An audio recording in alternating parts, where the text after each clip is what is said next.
Assalamu alaikum, dear brothers and sisters. It's Sunday, quite lovely. But you know, when your mind is not in the right state, you're not going to feel this sunshine in your heart, right? So I had the same situation I've been through a couple of weeks, many different reasons. I felt very upset and worried for no reason, you know. When I try to know, like specifically what kind of problem that I have, I don't find out. But naturally, I felt so bad in many different ways. So what happened? Last Friday, I went to Jummah prayer in East London Mosque. And that time, the Shaykh performed the khutbah, which one made me totally a different person.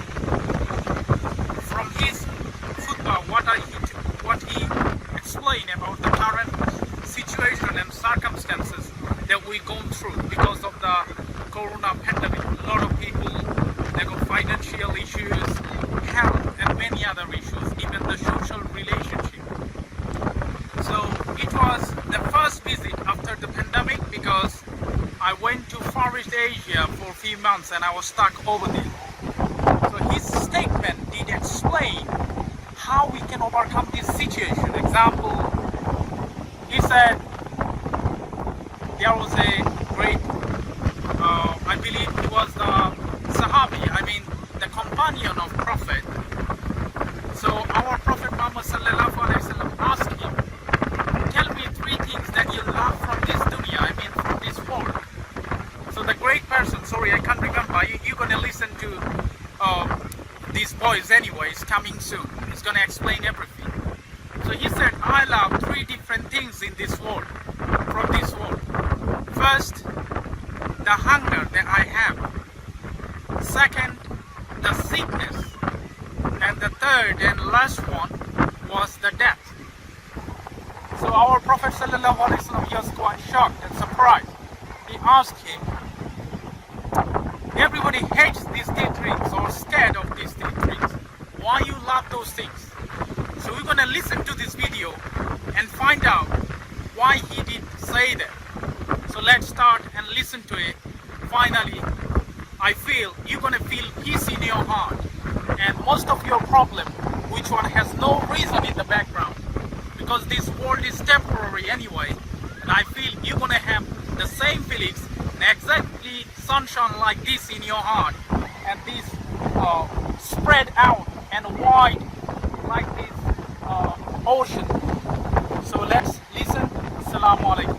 Jazakallah khair. What is Allah's wisdom behind these struggles and these difficulties?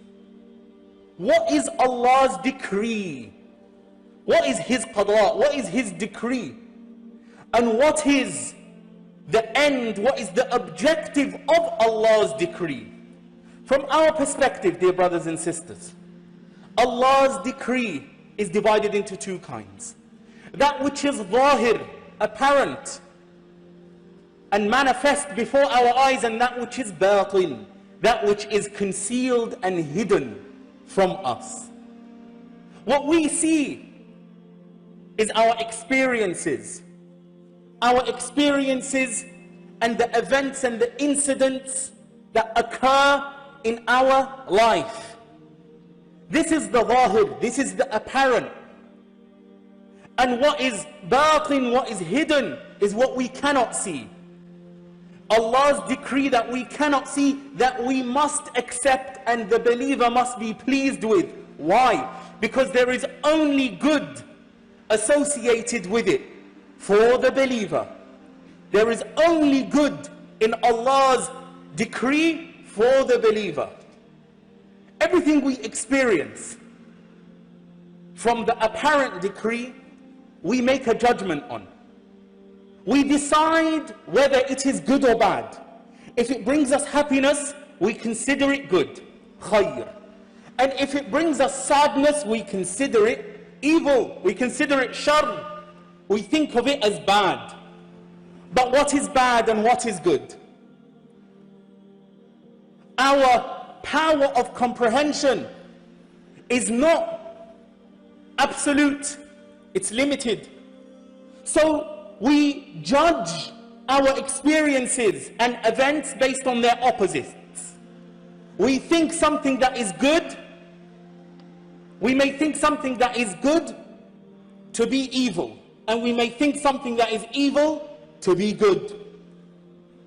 So for example, we as humans, we consider poverty, we all consider poverty to be something bad. We think poverty is something that is bad because we compare it to wealth, and we think wealth is good. But wealth is not absolutely good, because Allah gives it to the one He loves and the one He hates. He gave wealth to Sulaiman alayhi salam, a kingdom that no one can ever match, and Allah loved him. And He gave wealth to Fir'aun and Qarun, and He hated them. Therefore, wealth in of itself is not something that is good inherently. Poverty also is not something in of itself that is bad. Why? The first people to enter paradise will be the poor. And the Rasul sallallahu alayhi wa sallam made dua that Allah make him of them. Why? So he can enter paradise immediately and first, less to be accounted for. So poverty in of itself is not evil. We consider that death, beyond death there is no greater evil. Death is the greatest evil. But martyrdom, shahada, the means to attaining the highest stations with Allah, is only achieved through death. Therefore death cannot be in of itself something evil. This world, my dear respected brothers and sisters, has no absolute good and has no absolute evil. The scholars say that Allah subhanahu wa ta'ala may test a person with wealth. May test a person with wealth, knowing that if He tested him with poverty, that person would not have been patient, so wealth was better for him. And Allah may test a person with poverty, knowing that if He tested him with wealth, he would not be grateful, so poverty was better for him. And Allah may test somebody with disease, because if he was tested with health, he would tyrannize and oppress, therefore disease was better for him. And a person may be tested with health, because Allah will know that if He tests him with disease, he would not be patient, so health was best for him. He subhanahu wa ta'ala tests us with what we can cope, never more. Allah tests us with what we can handle. And that is why we must have yaqeen, we must have certainty in this. The practitioners of the heart, they say, if the veil were lifted, meaning Allah revealed to us His plan, if the veil were lifted, the believer would melt out of love for his Lord, and he would not lift his head out of frustration due to his gratitude for Allah subhanahu wa ta'ala. Allah, who loves you, who cherishes you, who is merciful with you, wants only good for you, O believer. And Umar radiallahu anhu said, as a result of this deep-rooted belief and certainty, he said, if the hijab, if the curtain were moved, then the believer would not choose anything except what Allah had decreed for him. Allahu Akbar. You think that many a time we say, if I could do it this way, if I could change things, but if Allah revealed to you the grand plan, the master plan, then you would prostrate out of gratitude to Allah when you see that the plan Allah has made is better than any plan all of mankind can come up with. But Allah subhanahu wa ta'ala reserved the knowledge of this plan and the wisdom behind His decree for Himself, and didn't reveal it to us to test us. Who will endure with patience, and who will be grateful for the blessing? We do not know. And Allah said, or the messenger rather, he said, the believer, he sees everything as good.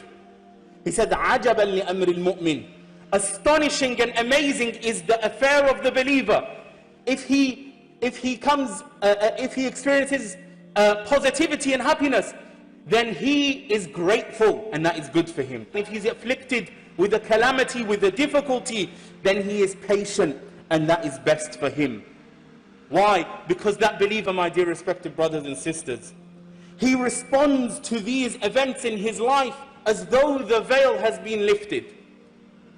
He has reached ilmul yaqeen, the knowledge of certainty. He has achieved the level of ihsan, to worship Allah as though he could see Allah. He responds to every incident as though the hidden decree is in plain sight before him. This, my dear respected brothers and sisters, is the pinnacle of faith. And therefore, we must look for the good. We must look for the good in the perceived, the experience that is perceived to be evil. And also look for the evil in the experience that we perceive to be good. How do we do that? We search for the wisdoms, dear brothers and sisters. Search for the wisdom. Look at what you were deprived of, and then think how the setback was in fact the trigger for something far greater than you had planned. Look at the wealth that Allah subhanahu wa ta'ala may have deprived you from, and think, maybe I would not have been grateful had I been given it. Then you will know that it was actually evil for you. Abu Dharr radiallahu anhu is such a man. Abu Dharr al-Ghifari, the noble companion of the Messenger sallallahu alayhi wasallam, was an example of someone who saw the good in what people considered evil. The Messenger sallallahu alayhi wasallam asked him in front of all of the companions, what do you love from this world? And he said, I love three things from this world. I love hunger, and I love sickness, and I love death. The Messenger sallallahu alayhi wasallam said to him, these are not things people love. So explain yourself. He said, if I'm hungry, my heart softens. If I am sick, my sins decrease. And if I die, I meet my Lord. This was the state of the companions, my dear respected brothers and sisters. They feared the evil in what people think is good, and they looked forward to the good in what people thought was evil. And of course, it's in our nature to love what is good and hate what is evil. But how do we know what to love and what to hate? Take this rule, my dear respected brothers and sisters. The good that leads to the hellfire is absolute evil. And the evil that leads to paradise is absolute good. Do not look at the beginning, but look at the end.